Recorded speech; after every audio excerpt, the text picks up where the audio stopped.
সবুজ পাতার মধ্যে সাদা রঙের ফুল, ঝুলছে কিছু ফল টকটকে লাল, কোনোটা আবার হলুদ রঙের। বলছিলাম চকরিয়ার কাকারা মাতামুহুরীর নদীর চরের কথা। এ চরেই কৃষক মোহাম্মদ কায়সার স্ট্রবেরি চাষ করে অভাবনীয় সাফল্য পেয়েছেন। 2007 সাল থেকে স্ট্রবেরি চাষ করছেন তিনি এবং তিনিই চকরিয়ার একমাত্র স্ট্রবেরি চাষী।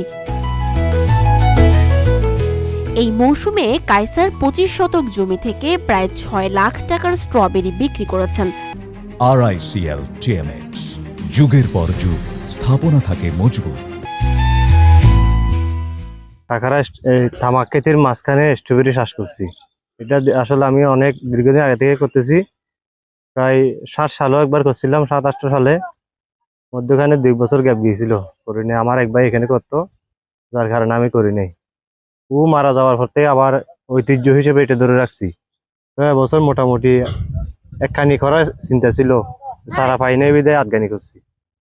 এখানে আমার আটগানি জমিতে প্রায় 2.5 লক্ষ টাকা ছাড়িয়ে গেছে খরচ। বিক্রিও প্রায় 3.5 লক্ষ টাকা মতো বিক্রি করেছিল। ইনশাল্লাহ আরো কিছু পাবো বলে আশা করতেছি।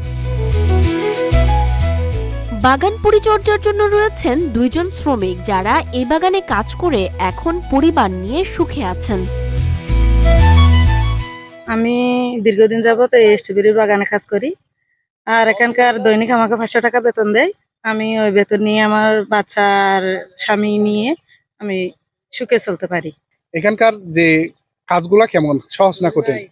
হ্যাঁ, কঠিন হলেও আমরা দীর্ঘদিন যাবত করছি বলে আমাদের একটু সহজ বলে মনে হয়।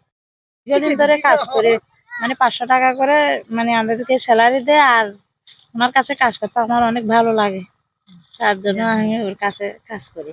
কথা হচ্ছে এখানকার টাকা নিয়ে আপনি পরিবার পরিজন নিয়ে ভালো আছেন কিনা? হ্যাঁ, ভালো আছে আমি। এদিকে জানা যায় চকরিয়া ছাড়াও বিভিন্ন দূর দূরান্ত থেকে মানুষ এই স্ট্রবেরির বাগান দেখতে আসেন।